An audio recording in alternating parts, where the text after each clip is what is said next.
abatido por el tifus, reposa al pie de la muralla roja del Kremlin. Quien ha descrito los funerales de las víctimas de la revolución como lo hizo John Reed, merece tal honor. N. Krupskaya. Prefacio del autor. Este libro es un trozo de historia tal como yo la he visto. Solo pretende ser un relato detallado de la Revolución de Octubre, es decir, de aquellas jornadas en que los bolcheviques, a la cabeza de los obreros y soldados de Rusia, se apoderaron del poder del Estado y lo pusieron en manos de los soviets. Se refiere sobre todo a Petrogrado, que fue el centro, el corazón mismo de la insurrección. Pero el lector debe tener en cuenta que todo lo que acaeció en Petrogrado se repitió, casi exactamente, con una intensidad más o menos grande y a intervalos más o menos largos, en toda Rusia.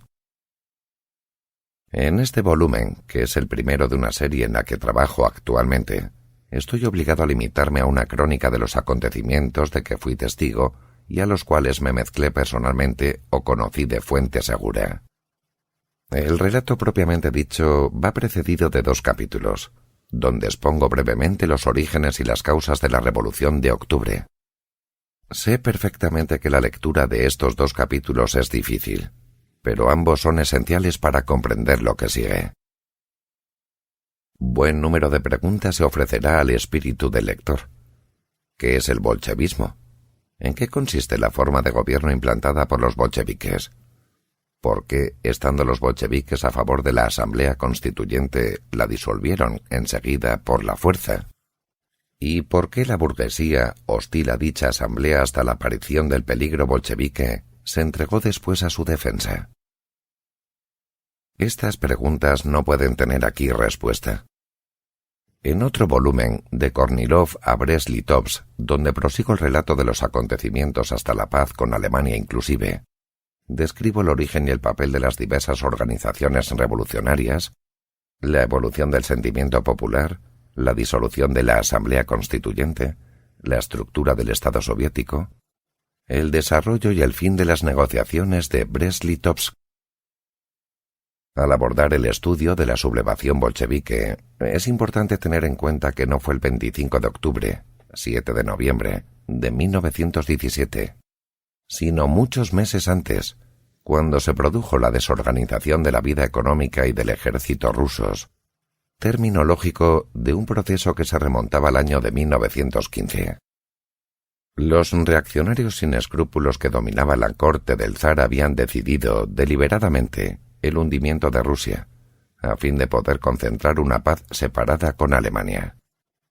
La falta de armas en el frente, que tuvo como consecuencia la gran retirada del verano de 1915, la escasez de víveres en los ejércitos y en las grandes ciudades, el cese de la producción y de los transportes en 1916, todo ello formaba parte de un gigantesco plan de sabotaje que la Revolución de Febrero vino a contener a tiempo.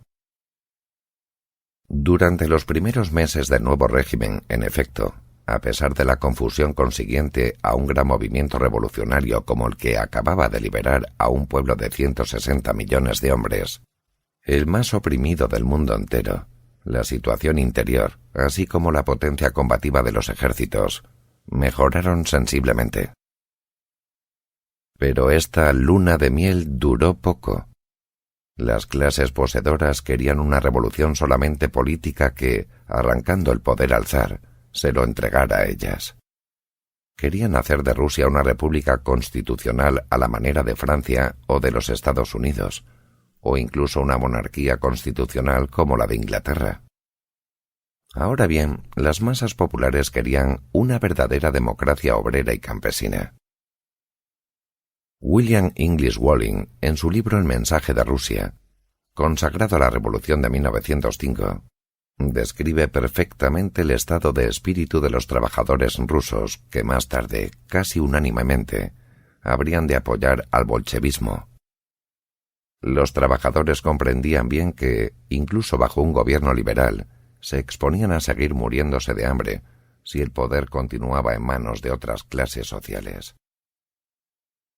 El obrero ruso es revolucionario, pero no es... Para seguir escuchando este audiolibro gratuitamente, haz clic en el enlace de la descripción y podrás escucharlo completo sin coste gracias a la prueba de 30 días de Audible.